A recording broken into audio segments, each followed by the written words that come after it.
Minha rotina está bem diferente de antigamente. Agora eu estou com 2 projetos de trabalho e eu não tenho tempo para fazer academia. Muito mal tenho tempo para dormir.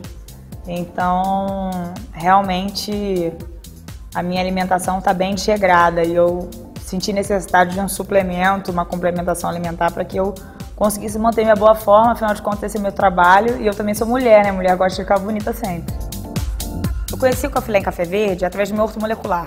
Ele já receitava o picolenato de cromo nas minhas receitas. E esse meu médico ortomolecular, eu confio muito nele e vejo o resultado, né? Tem 2 meses que eu estou usando e estou muito contente com o resultado. Eu estou mais magra, estou comendo o que eu quero, mais disposta, mais feliz com o meu corpo.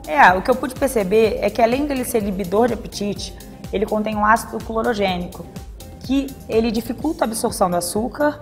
E além disso, ele é antioxidante, ou seja, previne o envelhecimento, e ele também não contém glúten. Então, para quem tem dieta de restrição de glúten, também serve. Eu acho que ele é um suplemento completo, porque ele tem vitaminas, tem metais e ele tem essa inibição, tem a cafeína que acelera o metabolismo e te deixa mais disposto e ao mesmo tempo com mais queima de caloria. E tem também o ácido clorogênico, que ajuda em todo esse processo de queima de gordura.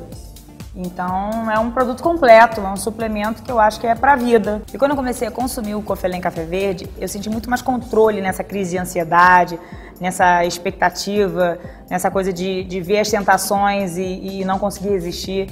Eu passei a ter uma vida mais saudável e, consequentemente, mais feliz com o meu corpo.